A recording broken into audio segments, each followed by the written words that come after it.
Շնորհակալություն։ Պարոն վարչապետ, մեր ընդդիմությունը, խորհրդարանական ընդդիմությունը եւ ընդդիմադիր այլ շրջանակներ մի կողմից մեզ մեղադրում են եւ մասնավորապես ձեզ մեղադրում են դատական իշխանության վրա ունեցած ազդեցության համար, դատարանները գրպանում պահելու համար, քաղաքական եւ տարբեր այլ գործիչների նկատմամբ հետապնդումներ սկսելու, կալանքներ տալու, քաղբանտարկյալների թիվը շատացնելու մեջ են մեղադրում, բայց մյուս կողմից նաև պնդում են, որ այդ դատական գործերը գնում եւ դատարաններում փշրվում են։ Օրինակ երեք Արծվիկ Մինասյանը ստեղ ասում էր, որ բոլոր դատական գործերը գնում եւ փշրվում են։ Այս երկու պնդումները տրամաբանական մտահանգման տեսանկյունից խնդրահարույց են, տրամաբանական չեն, որովհետեւ եթե դատարանները մեր գրպանում են, ապա ինչպես են այդ գործերը ինչպի մինչև վերջ մեր ուզածով, եթե մեր ուզածը դա է, չեն հասնում իրենց տրամաբանական ավարտին։ Ես կխնդրեի դուք ներկայացնեիք ձեր գնահատականը Հայաստանում դատական իշխանության անկախության վերաբերյալ։ Հարցին կպատասխանի վարչապետ Նիկոլ Փաշինյանը։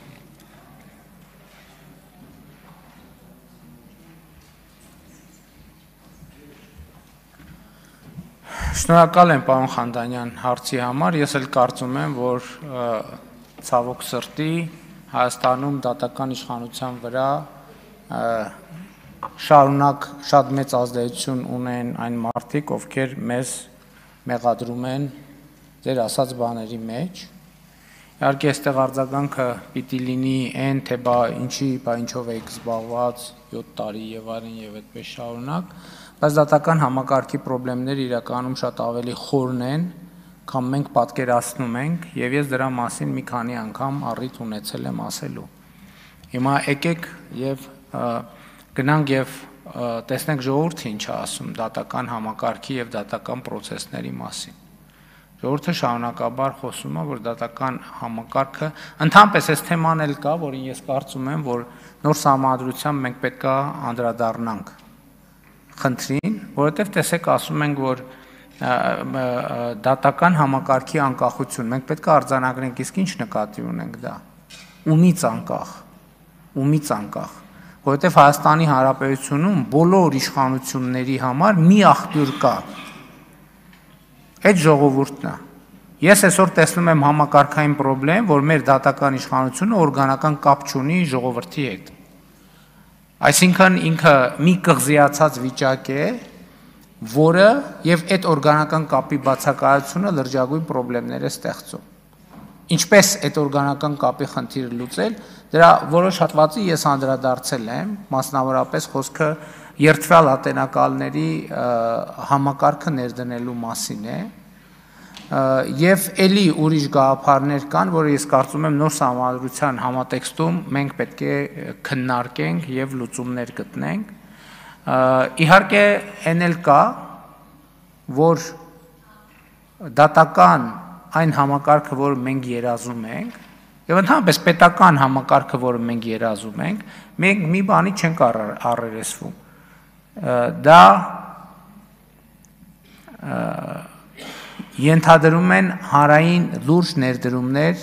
այդ համակարգում, որովհետև չի կարող լինել մեր հանրային ընկալումներին համապատասխան դատական համակարգ, եթե դատական համակարգը համապատասխան չափով չի ֆինանսավորվում։ Այդ ֆինանսավորումը շատ հարցեր է լուծում, ներառյալ նրանից, թե ում համար է դատական համակարգում աշխատանքը գրավիչ եւ ում համար գրավիչ չէ եւ այլն եւ այդպես շարունակ։ Այսինքն մեր դատական համակարգում, ընդհանրապես մեր պետական համակարգում, մեր երկրում խնդիրներ կան եւ շատ կան։ Ես երեք առիթ կամ նախորդ օր առիթ ունեցա ասելու, որ տենց ընկալում կա, որ իշխանությունը մի երևույթ է, որը պիտի բացատրի, որ ամեն ինչ փայլուն է, ամեն ինչ իդեալական է, ընդդիմությունն է մի երևույթ է, որը պետքա հիմնավորի հակառակը։ Ես այդ ընկալմանը համաձայն չեմ, որովհետև ոչ մեկ մեր չափ երկրի խնդիրներին չի տիրապետում պարզապես, չի տիրապետում։ Մենք տիրապետում ենք խնդիրներին, մենք հասկանում ենք խնդիրները, մենք գիտենք նաև լուծումները, այլ բան, որ այդ լուծումները երբեմն չեն կարող իբնե դինել արագ։ Մասնավորապես նույն երթվել ատելակալների ինստիտուտի ներդրումը առանց նոր սահմանադրության պարզապես հնարավոր չէ։ Եվ ելի ուրիշ ընթացակարգեր եւ կանոնակարգեր։ Իմ կարծիքն է նա, որ բարձրագույն դատական խորհրդի այսօրվա կառուցվածքը ինքը խնդրահարույց է իմ ասածի տեսակետից։ Ինքը չի ապահովում դատական համակարգի օրգանական կապը իշխանության միակ տիրոջ ժողովրդի հետ։ Հասկանում եք, ժողովուրդը իշխանությունը Հայաստանում պատկանում է ժողովրդին։ Բոլոր իշխան չի կարող տենց իշխանություն լինել, որը չպատկանի ժողովրդին։ Եթե ժողովրդին չի պատկանելու, կարող է պատկանի մի հատ ուրիշ երկրի կամ մի հատ երրորդ երկրի հատուկ ծառայության։ Իշխանությունը Հայաստանում եւ դրա համար եմ ասում, որ տեսեք, երբ որ խոսք է գնում այդ 4-րդ հանրապետության ու 3-րդ հանրապետության տարբերությունը որն է, տարբերություններից մեկը ես նշում եմ այն, որ 3-րդ հանրապետությունում շատ դեպքերում իշխանության պատկանելը ժողովրդին ֆորմալ բնույթ է կրում։ Ֆորմալ բնույթ է կրում։ Մենք այսօր դատավորների ընդհանուր ժողովին տվել ենք ընտրական իրավունք։ Ինչ կապ ունի դատավորի ընդհանուր ժողովը ընտրական իրավունքի հետ, ինչ կապ ունի։ Սա իմ կարծիքով անընդունելի բան է, ում լիազորությունն է օգտագործում։ Եվ կան այսպիսի հարցեր, որ մենք պետք է լուծենք, առանց իսկ դրա լուծումը էլի սահմանադրության փոփոխություններն էին, որը մենք նախաձեռնել էինք կոവിഡ്ի պատճառով տեղի չունեցան։ Բայց մենք հիմա պետք է գնանք նոր սահմանադրություն ընդունենք, որովհետև բաներ կա, որ մենք եթե ասենք ենթադրենք կեսից կիսվենք էլ չենք կարող անել գործող սահմանադրության կարգավորումների պատճառով։ Իսկ մենք չենք կարող ձև անել, թե մենք հարց լուծեցինք։ Դատական համակարգի հարցի լուծումը հետևյալն է. ստեղծել տեսանելի օրգանական կապ դատական համակարգի եւ իշխանության միակ տիրոջ ժողովրդի միջեւ։ Այսօր այդ կապը չկա, այդ կապը գոյություն չունի։ Դրա համար այս բոլոր խնդիրները առաջանում են։ Ընդհանրապես ոչ մի հաշվետվողականություն չկա։ Ընդհանրապես մեր իրավատական մենթալիտետը շատ խնդրահարույց է, որովհետև կարող է ասվել, որ սենց է ու տենց է, ինչի է տենց, տենց է։ Նկատի ունեմ, ես չեմ ժխտում խնդիրները, բայց մենք պետք է հասկանանք, անկախ դատական համակարգ չի նշանակում ժողովրդից անկախ դատական, ընդհակառակը նշանակում է մնացած բոլորից անկախ, բայց ժողովրդի իշխանությամբ գործող, ոչ թե ժողովրդի կամքով գործող, ես ուզում եմ էսել տարբերակենք, այլ ժողովրդի իշխանությամբ գործող, ժողովրդի մանդատով գործող։ Արձագանք։ Մենք խորհրդարանում եւս այդ խնդրին հաճախ բախվում ենք օրգանական կապի տեսանկյունից, որովհետև դրա ձևական կողմն ամենակապահովված գործող իրավակարգավորումներով։ Մենք այստեղ սահմանադրական դատարանի դատավորներ ենք ընտրում, ԲԴԽ-ի անդամների կեսին, Վճռաբեկ դատարանի դատավորներին, բայց շատ ֆորմալ է դա, հետո երբ որ հարցեր ենք ուղղում դատավորներին կամ Վարշավգույն դատական խորհրդի անդամներին, անընդհատ այդ բանն ենք բախվում, մենք հաշվետու չենք ազգային ժողովի առաջ եւ այդ հարցերը մնում են օդում։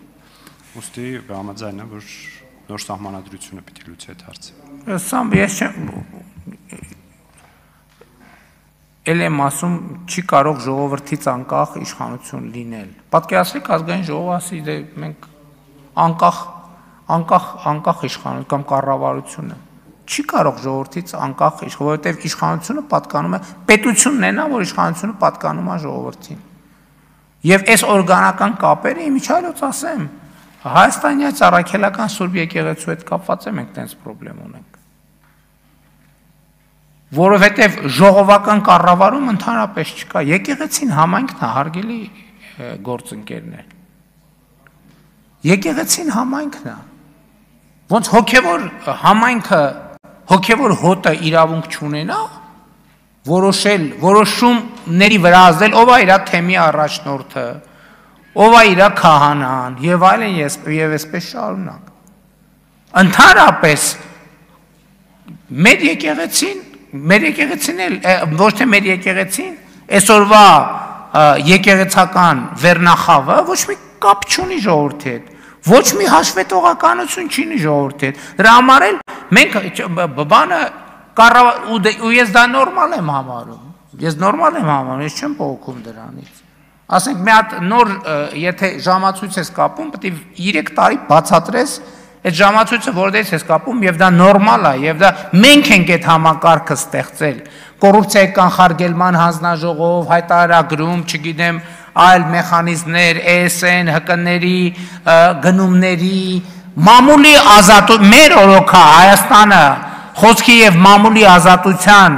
ռեյտինգներում աշխարհում առաջատար դեր բանանում։ Բայց չհասկացա, հոգևորականը Bentley ունենա, 3 հատ կնիկ ունենա, 1000 ներողություն ես բառի համար, այդ իրանց ընկալումն է։ Ասենք 4 հատ սիրուհի ունենա,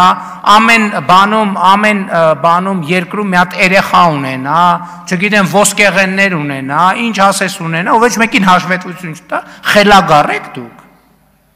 Ասենք դուք ում եք ներկայացնում, դուք Հիսուս Քրիստոսին, հələ մի հատ մեզ են ասում, ներ։ Դուք ձեզ հայլու մեջ տեսել եք ընդհանրապես։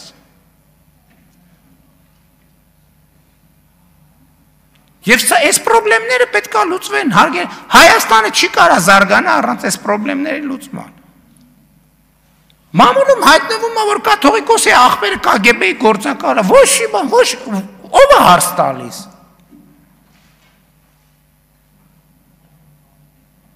KGB-ի գործակալը ու հիմա նոր Նախճեվանի թեմի առաջնորդը։ Ոչ մի բան, հա, ոչ հենց տենց էլ պետք է լինի։ Այս կներեք խելագարություն ասենց բան ոնց կարա լինի։ Մի հատ էլ ասում են ոնց բանի կաթողիկոսի անձնական կյանքին խառնվում եք։ Ոնց կաթողիկոսը անձնական կյանք ունի։ Այսինքն վարչապետը անձնական կյանք չունի, չի կարա ունենա, բայց կաթողիկոսը անձնական կյանք ունենա։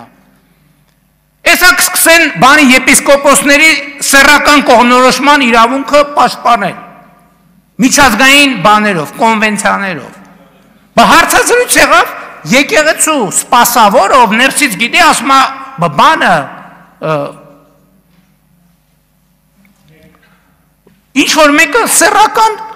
կողմնորոշում ունի, ինձ հլը չի էլ հետաքրքրում ավանդական, ոչ ավանդական, որտեղ ինչ է շնակում եպիսկոպոսը սեռական կյանք չպետք է ունենա։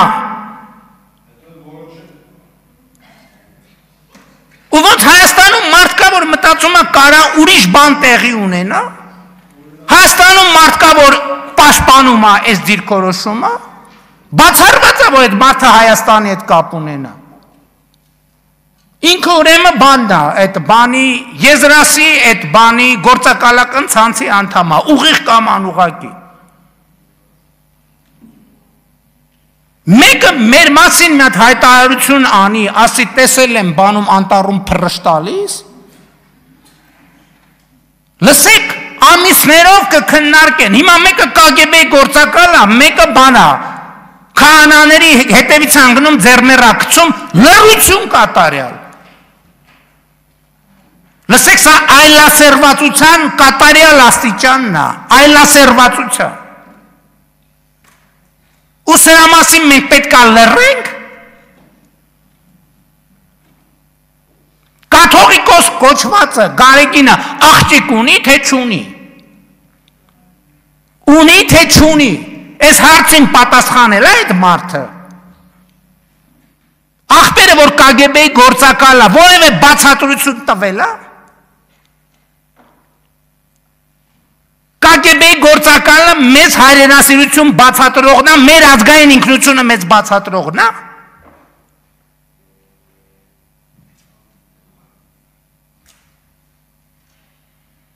Ու մարդիկ սենց սովորական բան են անում, հա, տենց ապրում են իրանց համար, հա։ Մայրաթոր սուրբ էջմիածնում մեկը բոսական, մեկը բան, մոլագար սեռական, ու մենք մեր կյանքով ապրում ենք, ինչ ա եղել, իրանց անձնական կյանքն է։ Ու մենք եկեղեցու դեմ պայքար ենք տանում, մենք կոնֆլիկտ ունենք եկեղեցու դեմ, եկեղեցին բոսակն է եկեղեցին, բոսակը եկեղեցին է, սեռական մոլագարը եկեղեցին է, գանձագողը եկեղեցին է, KGB գործակալը եկեղեցին է, լսեք, ես կյանքս կդնեմ դրանցից իմ սրբությունը, մեր սրբությունը ազատելու։ Եթե նույնիսկ մենակ մնամ, ես պրոբլեմ չունեմ։ Պետք է ամեն մեկը որոշում կայացնի, լավ, ես ինչ ձև է, ես ինչ ձև է ընդհանրապես։ Ում բարոյական քարոզներ են կարդում, բաներ են անում, ինչ իրավունք ունեն դրանք ընդհանրապես այդ սրբությունների հետ հաղորդակցվելու, ինչ իրավունք ունեն այդ մարդիկ, ովքեր են այդ մարդիկ։